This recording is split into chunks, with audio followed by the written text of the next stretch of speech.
Right, so Season 2 is about to begin, guys. A new look, a new structure.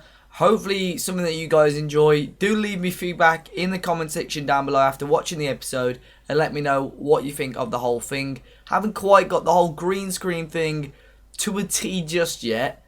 I think it's going to look okay, but let's get ready. Brand new season, guys. We go again.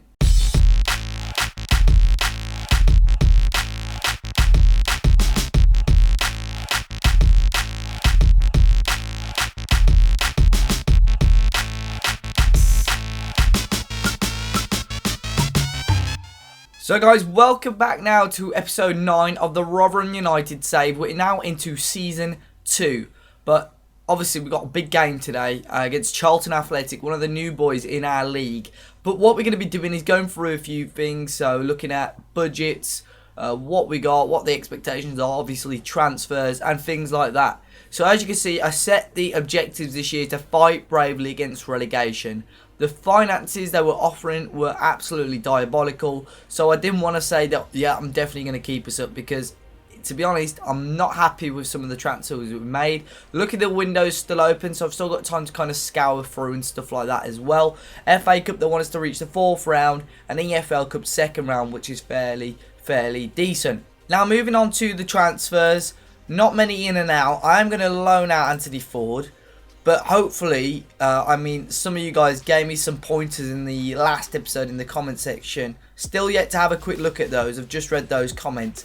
But I'm going to show you now each and every player that we've signed. So the first is a promising youth player, not going to play much first team football, Isaac Buckley-Ricketts. We got him in on a free in the end. His contract was expired at Manchester City, and I thought, to bolster up our younger side, he could be a good player, pretty good physically, still only 19. But will he ever play for Rotherham in a competitive match? I'm not so sure. The second guy we brought in was DJ Buffon, currently out on loan at AFC Wimbledon. Brought him in on a free from Manchester United. He looks pretty good though, physically very good player. First touch, dribbling, standout technique's good too. Great flair on him as well. So he's a good little winger, and hopefully, guys, in the future, just 18 years of age, he could be a good player for us. We then brought in Super David Edwards, an okay player for this level, if I'm honest. Very experienced at Wolves. Great header on him as well. And if we're going to be using this formation that we used at the latter part of last season, I think Dave Edwards is a shadow striker or advanced playmaker, attacking midfielder. He's going to be fantastic. Mentally, his attributes of sound, very good. Good finishing, to be fair, for an attacking midfielder. A very sound midfielder, and a bit more depth that we needed, that we lacked last season. We then brought in Stephen Hendry, a left back, in on a free from West Ham. I was pretty happy with this deal. He was out on loan at Blackburn last year. I brought him in. We needed, another left back, in my opinion, and Stephen Hendry fits the bill quite well. Very good player, sound physically as always, tackling's good, positioning's good, marking's good. That's all you need for a defender. Fullback is good. He's got decent crossing on him as well, and he's still young, 22 years of age, so he's always going to improve. Then a transfer that I'm really happy with. We got Irby Emanuelson in on a free. His wage wasn't something I was too impressed with, but other than that, as a left midfielder, I think this is a really good option. Very pleased to have him and let him join. Again, physically, I know I'm saying this a lot, but physically he's a good player. Again, very experienced at high levels as well. If you've not heard of this guy, Irby Emanuelson was a great player back even at AC Milan and Ajax. He went on loan for a little bit at Fulham as well.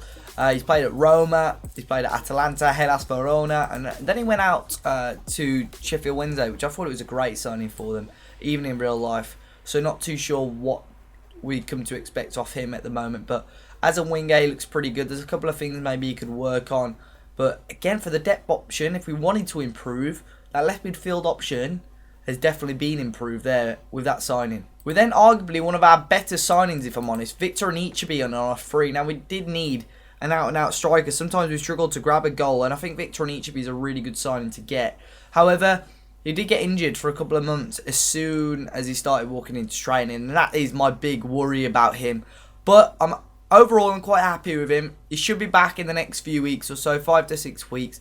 Again, wage is probably something a little bit over that I wanted to spend, but he's an absolute beast, this guy, and I think he's going to do really well for us. not a proven goal scorer, but at this sort of level, to keep us up, I think he should do well because he's never really played at the Championship level. No, he's always been at the Premier League level. He's done okay. He's never been, a first teamer as such. So I'm hopeful that he should do okay for us. And then the final signing, guys, was Tahith Chong in from Manchester United. Another left midfielder, attacking left midfielder. But this one's really, really cool. 17 years of age. Again, physically sound for that sort of age. I mean, if you look at his stats and say, this is a 17-year-old player, you're going to be really, really impressed. And I think a lad that young, he's always going to improve. And I actually think he's going to get some good first-team experience here, to be honest. He played out on loan at Swindon last season in League One. Did okay there for a 16-year-old at the time. To be out on loan at that sort of level is incredible. Now, guys, the outs. Eamon Belade went. We sold him. We cashed in on him. He was a bit of a moaner. Joe Newell also left. He's gone to Hearts in Scotland. A few lads out on loan, lads out on free. We've got Johnson Clark-Harris out on loan. A player which is great to see him back from injury, but I want to get him some more first team football. And then we also sold Peter Odin-Wingy. He never really got going last season. He scored a fair few goals for us, but I feel, with Anichebe, there wasn't going to be room for enough strikers, so we cashed in on him and got rid of him. Luke Lee, he's out on loan. We sold Lee Frecklington as well, who at the time was our captain. Never really got many first team games for it. Well, he only started 11 games, but towards the end of the season, he didn't really play much, and I just cashed in on him in the end. There's been a couple of players lads have told me to have a quick look at. We couldn't get Izzy Brown back, unfortunately. He's now playing for Sunderland, who are at the top part of this level. But in pre-season, guys, pretty decent. 6-0, 2-0, 2-0, 1-1. So unbeaten in pre-season, but not not top quality opponents really. But we have now today got Charlton, as I said, away from home. We're going to be playing Charlton Athletic, guys. Hopefully we can go into this one and grab 3 points. So here we go, guys. Hopefully we can go and grab 3 points in this one. So we're going with Matthew. Well, this is Charlton's team. Sorry, Matthews in goal. Fox, Pearce, Bauer, and Foley at the back.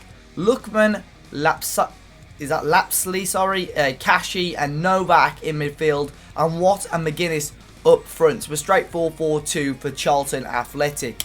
Now for ourselves, we've got Lee Camp in goal. Hendry at the back with Halford, Thorpe and Fisher. So Thorpe's come back in off a season-long loan last season.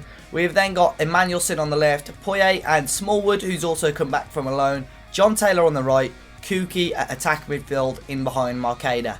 So today, guys, I'm really hoping we can get a positive result. Start of the season, really hope we can get 3 points, as I said.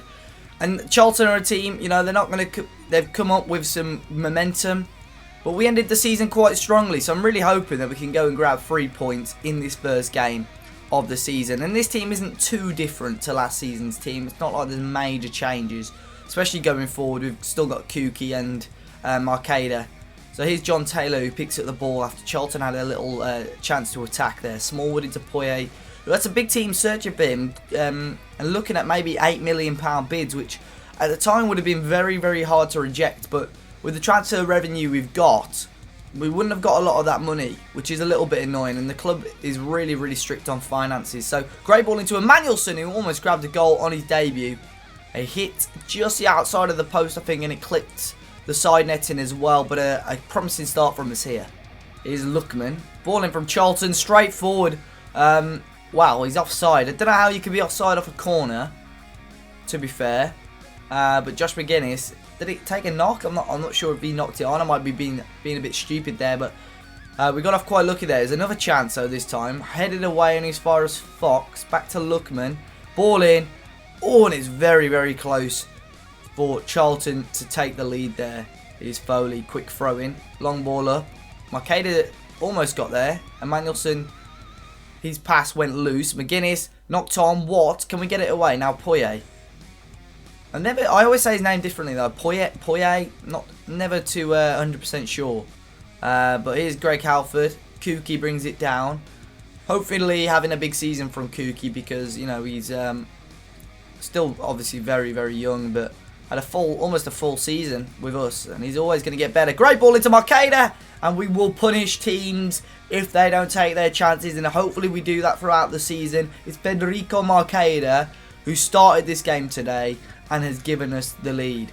It was Poyet on the ball. He found Kuki, but this is really good for Kuki. Great ball into Marqueda, who slashes it home past the goalkeeper to make it 1-0 to Rotherham here, away from home at Charlton.